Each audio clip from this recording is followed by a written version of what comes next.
आगाज़ है रब्बे करीम के बाबरकत नाम से और नबी मुकर्रम पर करोड़ों दरूद व सलाम से। जज़ल्लाहु अन्ना मुहम्मदम मा हुआ अहलुहु। अस्सलाम वालेकुम दोस्तों, मेरा नाम कलीम अज़हर है और आप देख रहे हैं मेरा YouTube channel Discover with Kaleem. आज हम चलेंगे एक नए फ़िक्री, मालूमाती और तारीख़ी सफ़र पर, एक ऐसे मुल्क की जानिब जो शायद नक्शे में बहुत छोटा लगता है मगर उसकी तारीख़ हज़ारों सालों पर मुहित है। आज हम बात करेंगे अल्बानिया की, एक ऐसी सरज़मीन जो यूरोप के जनूब मशरक़ी किनारे पर वाक़ है मगर तारीख़ी एतबार से उसकी गूंज पूरी दुनिया में सुनाई देती है। ये वीडियो मुकम्मल तौर पर उर्दू में है ताकि मैं अपनी कौमी ज़ुबान में तारीख़ का अच्छे तरीके से तज्ज़िया कर सकूं, अपनी सोच और अपने अंदाज़ में। लेकिन मैं जानता हूँ कि दुनिया भर में हिंदी, अंग्रेज़ी और चाइनीज़ बोलने वालों की तादाद बहुत ज़्यादा है। इसलिए मैंने इस वीडियो में और अपनी तकरीबन तमाम वीडियोस में इन बड़ी ज़ुबानों में सबटाइटल्स शामिल किए हैं ताकि भारत, बांग्लादेश, चाइना, यूरोप और दुनिया भर में मौजूद इंग्लिश बोलने वाला हर शख्स इस तारीख़ी सफ़र से जुड़ सके। अल्बानिया, इस मुल्क का कदीम नाम इल्लेरिया था, जो कि हज़ारों साल पहले एक अजीम तहजीब का मरकज़ था। रोमन सल्तनत ने यहाँ अपनी फतूहात के बहुत से निशानात छोड़े। उस्मानिया खिलाफत ने यहाँ 4 सदियों तक हुकूमत की और फिर आया 20वीं सदी का वो दौर जब अल्बानिया ने दुनिया में सबसे बंद और सख्त गिर कम्युनिस्ट निज़ाम को अपनाया।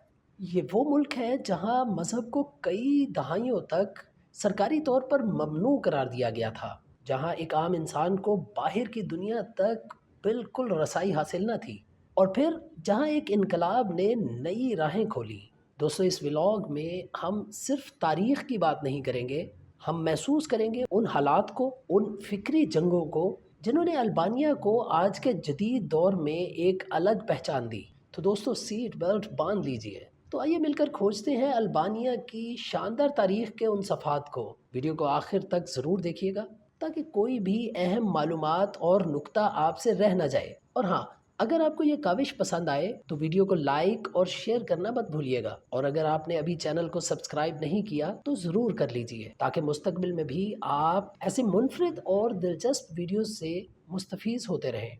तो बढ़ते हैं अपने आज के व्लॉग की जानिब। आज हम जिस मुल्क के बारे में बात करने वाले हैं वो मुल्क एड्रियाटिक सी और आयोनियन सी के किनारे वाक़े अल्बानिया है, जिसका कंट्री कोड या डायलिंग कोड +355 है, और इस मुल्क का मयारी वक्त दुनिया के मयारी वक्त से 1 घंटा आगे है। अल्बानिया नाम की अगर बात करें तो ये नाम अल्बानिया के इल्लेरियाई कबीले के मरकज़ अल्बानोपोलिस से आया है, जिसे पहली बार 2री सदी ईस्वी में इस्कंदरिया के माहिरीन ने तारीखी दस्तावेज़ात का हिस्सा बनाया। 2024 के आदादो शुमार के मुताबिक अल्बानिया की आबादी 28 लाख के करीब है, जिसकी 60% के करीब आबादी शहरी इलाकों में रहती है। इस मुल्क की आबादी का तकरीबन 58 से 60% मुसलमान, 25% सेकुलर और सिर्फ 17% ईसाई है। इसके मोहल्ले वकू की बात की जाए तो अल्बानिया जनूब मशरक़ी यूरोप का एक छोटा लेकिन जोग्राफियाई लिहाज से खासा अहम मुल्क है। इसका रकबा तकरीबन 28,748 मुरब्बा किलोमीटर है। अल्बानिया की सरहदें मोंटेनेग्रो, कोसोवो, मैसेडोनिया और यूनान से मिलती हैं। इसके साथ साथ अल्बानिया मगरिब में 2 समंदरों एड्रियाटिक सी और आयोनियन सी से भी जुड़ा है। एड्रियाटिक सी के साथ अल्बानिया का साहिल तकरीबन 300 किलोमीटर तवील है, जबकि आयोनियन सी बहिरा रोम से जुड़ा है। इन 2 समंदरों की वजह से अल्बानिया के साहिल इसकी मईशत में बंदरगाहों और तफरीही मकामात की सूरत में बहुत अहम किरदार अदा करते हैं। नाज़रीन, अल्बानिया एक पहाड़ी मुल्क है जिसका तकरीबन 70% इलाका पहाड़ों और सतह समंदर से बुलंदी पर मौजूद है। यहाँ आपको बहुत से पहाड़ी सिलसिले भी मिलेंगे, जैसे कि नेशनल पार्क्स के हवाले से मशहूर सर फहरिस्त अल्बानियन एल्प्स है। उसके बाद कोराब का पहाड़ी सिलसिला आता है, जिसमें अल्बानिया की सबसे बुलंद 2764 मीटर ऊंची कोराब चोटी मौजूद है। तीसरे नंबर पर यूनान की सरहद के करीब घने जंगलात पर मुश्तमिल पिंडूस का पहाड़ी सिलसिला है। चौथे नंबर पर सेरानियन, जिसे मकामी जुबान में लुगारा कहा जाता है, का इंतहाई खूबसूरत साहिली पट्टी से इंतहाई तरतीब से जुड़ा पहाड़ी सिलसिला है। फिर पांचवें नंबर पर शार का पहाड़ी सिलसिला, जो कि मकदूनिया और कोसोवो के सरहदी इलाकों पर वाक़े है। आखिर में आता है तोमोर का पहाड़ी सिलसिला, जिसे अल्बानिया के कुछ रूहानियत से जुड़े लोग खासा मुक़द्दस मानते हैं। अल्बानिया के ये तमाम पहाड़ी सिलसिले इस मुल्क में सयाहत के फ़रोग़ का बाइस भी है। इसके साथ साथ चूँकि ये मुक़द्दर पहाड़ी इलाका है, लिहाजा यहाँ बहुत से मारूफ दरिया और खूबसूरत झीलें भी मौजूद हैं।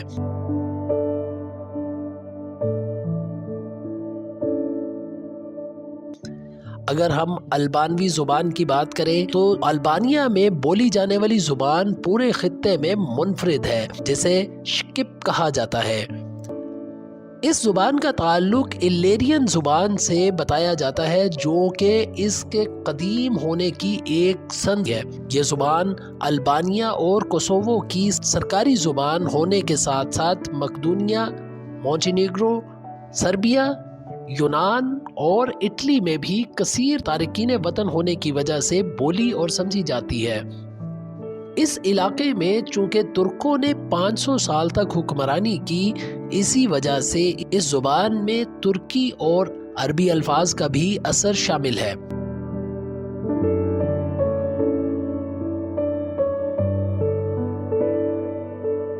अगर इस मुल्क में कायम तर्ज हुकूमत की बात करें तो मुल्क में पार्लिमानी जमहूरी निज़ाम राइज है, जहाँ रियासत का सरबराह सदर और तमाम इंतज़ामी उमूर का सरबराह वज़ीर आज़म होता है। सदर को पार्लिमान के ज़रिए मुंतखब किया जाता है, जो कि महदूद ताकत के साथ इलामती तौर पर रियासत का सरबराह होता है, जबकि वज़ीर आज़म का इंतखाब पार्लिमान में मौजूद अक्सरियती जमात से किया जाता है, जो कि हुकूमत का हकीकी मानों में सरबराह होता है।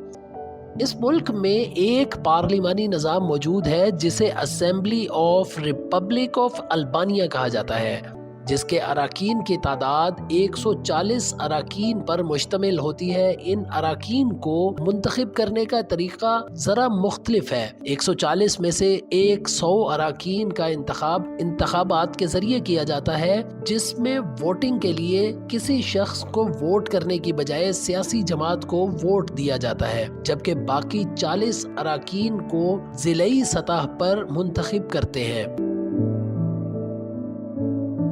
अब बात करते हैं अल्बानिया में मनाए जाने वाले त्योहारों, कौमी दिनों और अवामी तातीलात की। सबसे पहले बात करते हैं इस मुल्क में अवामी तातीलात की। तो 1 और 2 जनवरी को इस मुल्क में नए साल की खुशी में 2 रोज़ा तातील होती है। 14 मार्च को समर डे गर्मियों के आगाज के लिए मखसूस किया गया है, जबकि 22 मार्च नौरोज डे यानी फारसी नए साल की खुशी के तौर पर और मौसम बहार की आमद पर मनाया जाता है, जबकि मार्च में ही ईस्टर का त्यौहार भी मनाया जाता है। 1 मई को मजदूरों के आलमी दिन के तौर पर मखसूस किया गया है। अप्रैल या मई में ऑर्थोडॉक्स के लिए ईस्टर का दिन होता है। 5 सितंबर की तातील मदर टेरेसा के एजाज में होती है। 22 नवंबर को अल्बानिया के अल्फ़ाबेट डे के तौर पर मनाया जाता है। 28 नवंबर को जश्न आज़ादी मनाते हैं। इस दिन 1912 में अल्बानिया ने सल्तनत उस्मानिया से आज़ादी हासिल की थी। 29 नवंबर को लिबरेशन डे के तौर पर मनाते हैं, उस दिन की याद में जब दूसरी जंग अजीम के बाद अल्बानिया ने नाजियों से आज़ादी हासिल की थी।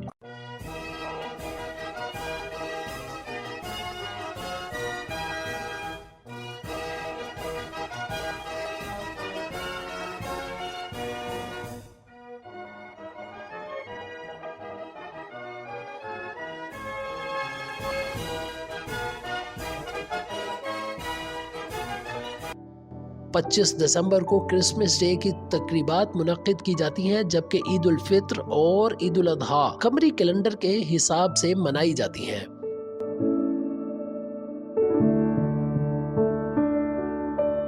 अल्बानिया के इलाके की कदीम तरीन तारीख की बात की जाए तो इस इलाके में पाए जाने वाले गारों पर की जाने वाली तहकीकात के नतीजे में माहिरीन आसार कदीमा इस नतीजे पर पहुंचे हैं कि इस इलाके में मिलने वाले पत्थर के औजार और दीगर अशिया माहिरीन नेंडरथाल्स से जोड़ते हैं, लेकिन इन गारों से नेंडरथाल्स के फॉसिल्स ना मिलने के बाइस ये बात वसूख से नहीं कही जा सकती कि आया वाकई यहाँ नेंडरथाल्स मौजूद रहे या नहीं।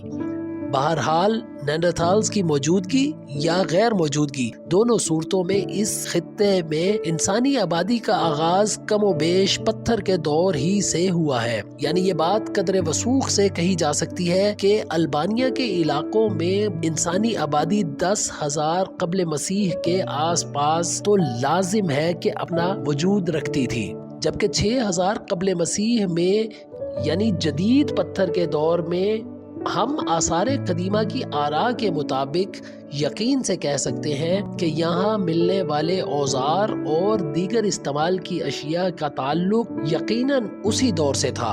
2000 कब्ल मसीह में यहाँ इल्लेरियन कबाइल ने बसना शुरू किया, जिनका जिक्र मुरत्तब करदा तारीख में मिलता है। यानी अब इसमें कोई दो राय नहीं कि इल्लेरियन इस खित्ते की सबसे पहली कौम थी, जिसका पहला हवाला 500 कब्ल मसीह में यूनानी मुअर्रिखीन की जानिब से दिया गया। इस खित्ते को अल्बानिया नाम मिलने से पहले तक इल्लेरिया ही कहा जाता था। इल्लेरियन सल्तनत का बाकायदा आगाज 395 कब्ल मसीह में हुआ। इस सल्तनत के बाशिंदों का समंदर पर खासा कंट्रोल था।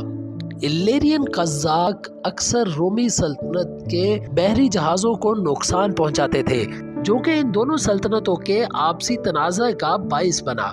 228 या 229 कब्ल मसीह को रोमी सल्तनत ने इल्लेरियन सल्तनत के खिलाफ जंग का आगाज किया और इल्लेरियन सल्तनत का बड़ा हिस्सा रोमी सल्तनत के कब्जे में चला गया। 219-220 कब्ल मसीह में दूसरी रोमी इल्लेरियन जंग हुई और इस बार फिर इल्लेरियन सल्तनत में शामिल कई इलाके रोमी सल्तनत के कब्जे में चले गए, जबकि 168 कब्ल मसीह में उस दौर की इल्लेरियन मलिका क्वीन ट्यूटा को शिकस्त देकर पूरी इल्लेरियन सल्तनत को रोमियों ने अपना सूबा बना लिया। रोमी सल्तनत के दौर में इल्लेरिया में इंफ्रास्ट्रक्चर का आगाज हुआ। उस दौर के बहुत से पुल, सड़कों और किलों के आसार आज भी अल्बानिया के इलाके में मौजूद हैं। 476 ईस्वी में रोमी सल्तनत जवाल पजीर हुई तो इल्लेरिया के इलाकों पर गोथ और विजिगोथ कौमों ने हमले किए, यहाँ बसना शुरू किया और छोटी छोटी हुकूमतें कायम की। 400 ईस्वी के करीब ये इलाका बाज़ंतीनी सल्तनत के ज़ेरे असर आ गया और फिर उसके बाद की कई सदियों तक अल्बानिया मुख्तलिफ यूरोपीय रियासतों और सल्तनतों के दरमियान तकसीम होता रहा और फिर 14वीं सदी ईस्वी के आखिर में उस्मानी सल्तनत ने अल्बानिया पर कब्जा किया और इस इलाके में इस्लाम को पहली बार मुतारफ करवाया गया। अल्बानिया की कसीर आबादी ने इस्लाम कबूल कर लिया। इस इलाके पर उस्मानिया हुकूमत तकरीबन 500 साल तक कायम रही। 19वीं सदी के आखिर में अल्बानी कौम परस्तों ने तहरीक चलाई और 1912 में अल्बानिया ने सल्तनत उस्मानिया से अलहदगी का ऐलान कर दिया। 1913 में लंदन में एक कॉन्फ्रेंस में अल्बानिया की सरहदें तय की गईं और यहाँ भी बरतानवी सरकार ने गैर मुनसिफाना तकसीम करने में किरदार अदा किया, जिसे आगे चलकर उन्होंने बर्रे सगीर की तकसीम में भी अपनाया। इस तकसीम के बाद पूरी दुनिया के साथ अल्बानिया भी पहली जंग अजीम की लपेट में आया और मुख्तलिफ ताकतों के कब्जे में रहा। जंग के बाद इसे 1920 में दोबारा आज़ादी मिली और 1928 से 1939 तक अल्बानिया में बादशाह तब तक कायम रही जब اٹلی کے حکمران موسولینی نے البانیہ پر قبضہ کر لیا۔ دوسری جنگ عظیم کے بعد البانیہ کمیونسٹ حکمرانوں کے زیر اثر چلا گیا اور ایک سخت گیر کمیونسٹ ریاست بن گیا۔ 1946 میں البانیہ کو پیپلز ریپبلک آف البانیہ کا نام دیا گیا اور سخت گیر انداز حکمرانی مذہبی پابندیوں نے البانیہ کو ترقی یافتہ ممالک سے الگ کر کے رکھ دیا۔ 1946 سے 1991 تک کمیونزم کا یہ دور جاری رہا۔ کمیونزم کے خاتمے کے بعد 1991 میں البانیہ جمہوریت کی طرف بڑھا۔ آج بھی البانیہ ایک جمہوری ملک ہے جو کہ یورپی یونین میں شامل ہونے کے لیے کوشاں ہے۔ البانیہ کی معیشت کی بات کی جائے تو اس ملک کی معیشت میں سب سے اہم کردار خدمات کے شعبے کا سمجھا جاتا ہے، جیسے بینکنگ، ٹورزم، تعلیم اور صحت۔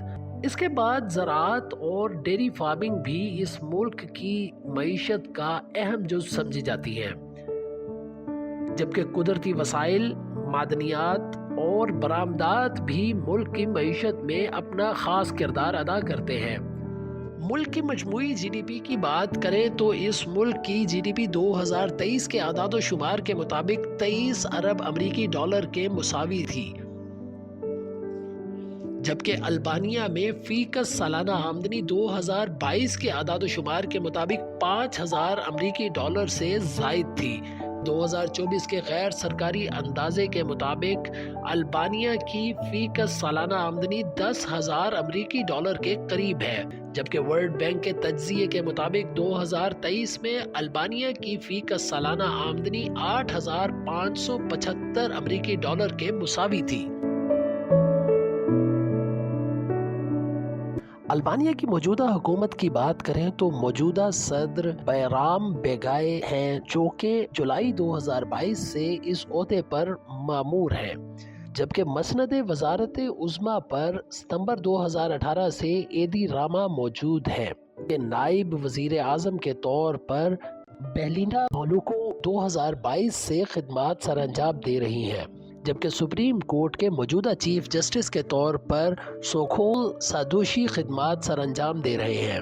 اگر البانیہ کے لٹریسی ریٹ کی یعنی شرح خواندگی کی بات کریں تو اس ملک کا لٹریسی ریٹ دو مختلف اعداد و شمار کے مطابق 98.5 اور 98.7 کے قریب ہے۔ یہ شرح خواندگی اس ملک میں مفت بنیادی تعلیم کی وجہ سے ہے، جہاں سیکنڈری اسکول تک بچوں کو سرکار کی طرف سے مفت تعلیم دی جاتی ہے۔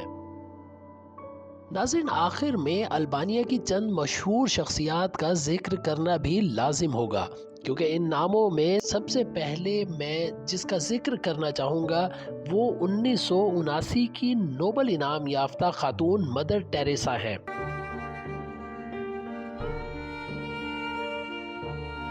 جو کہ الگ سے ایک مکمل ولاگ کی بھی حقدار ہیں، جنہوں نے ایک راہبہ کی حیثیت سے ہندوستان کے شہر کلکتہ میں اپنی خدمات سر انجام دیں اور ایک تنظیم قائم کی جو آج 130 ممالک میں پھیلی ہوئی ہے، اور انہوں نے 5 ستمبر کو بھارت کے شہر کلکتہ میں وفات پائی، جن کا یوم وفات 5 ستمبر پوری دنیا میں منایا جاتا ہے۔